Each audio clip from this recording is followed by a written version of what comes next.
तो मेरा ये मानना है कि गवर्नमेंट अग्निवीरों के लिए ठीक कर रही है, क्योंकि चुनाव में विरोध हुआ था, पहले बहुत कम पैसा था, फिर बढ़ाया गया, और भी चीजें कही गई, लेकिन फौज के लिहाज से अभी तक ऐसा कोई कदम उठा नहीं है कि फौज का मोरल जो है वो कैसे। उसका रीजन यही है कि आप उसको खाली 4 साल के लिए ले रहे हैं, तो पहले ही उसके दिमाग में रहेगा कि कौन 25% जाएगा, 4 साल बाद मैं कहाँ लगूंगा, कहाँ 4 साल बाद मैं हूँगा या नहीं हूँगा, तो उसका पूरा दिल कभी नहीं रहेगा। और फिर जिसके साथ वो काम कर रहा है वो वैसे ही सोचेगा, यार ये मेरे साथ क्यों डाल दिया गया।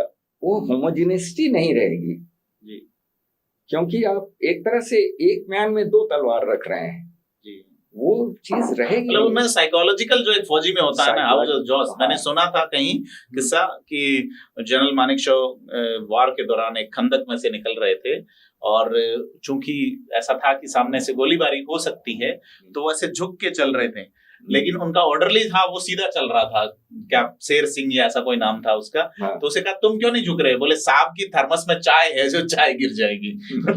उस समय ऐसे लोग होते थे कि स्टोरीज हैं, अब इसमें कितना सत्य है कितना नहीं है इसका तो, लेकिन आर्मी में ये किस्से हैं, लोगों को इंस्पायर करते हैं। नहीं, देखिए जनरल मानेकशॉ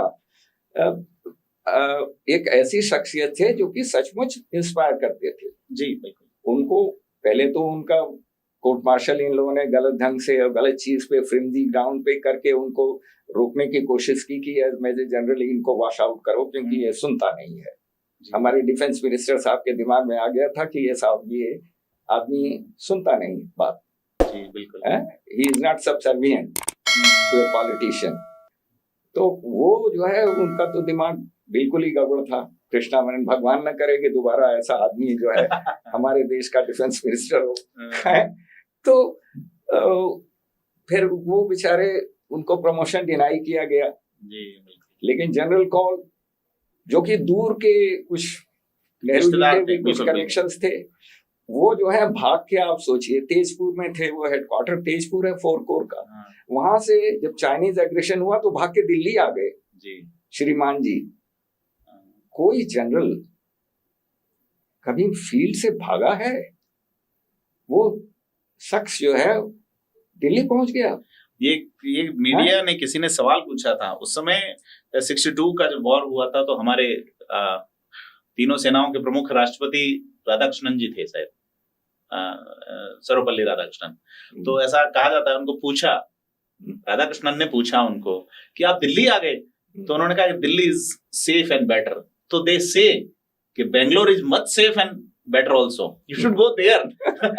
तो वो नाराज रहे। और यही नहीं, उनको पूछा गया जब वॉर समाप्त हो गया चाइना के साथ में 62 का वॉर, पूछा गया राधाकृष्णन को कि क्या आर्मी चीफ और इनको बर्खास्त किया जा रहा है, तो वो बड़े बड़े कास कर पाते। ये सब चीजें कितनी हुई कितनी नहीं हुई हमको ठीक से पता नहीं जी। लेकिन ये जरूर है कि मैं उस समय मेडिकल स्टूडेंट था और हम लोग बड़े ध्यान से सुनते थे कि क्या हो रहा है।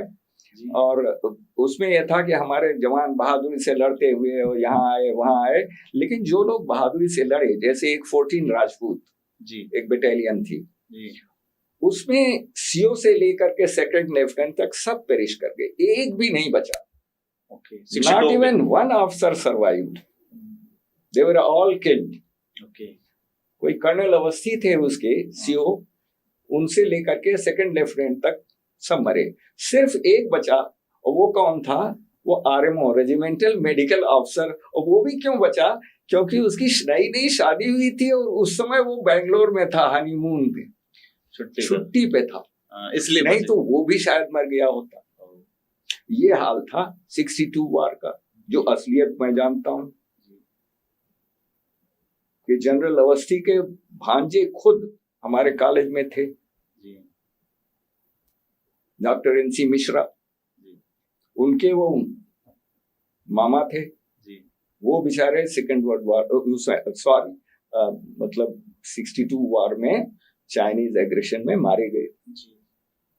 तो ये था, जो लोग लड़े वो सब मारे गए, जो नहीं लड़े बेचारे वो बच गए, या किसी तरह से उनको चाइनीज ने घेर लिया, उनको सरेंडर करना पड़ा। जी बिल्कुल। तो ये हाल था हमारा। जी। प्रिपरेशन हमारी थी नहीं। हमारे राजस्थान के परमवीर शैतान सिंह हुए थे 62 में, मेजर शैतान सिंह। मेजर शैतान सिंह के नाम पे ब्रिज है वहाँ जी।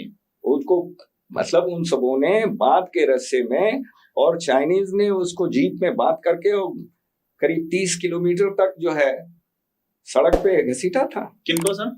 शैतान सिंह को। नहीं, शैतान सिंह की तो बॉडी मिली थी वहाँ। जो शैतान ब्रिज है जी जी टेंगा वैली के पास, जी जी बिल्कुल। बहुत से लोग मारे गए।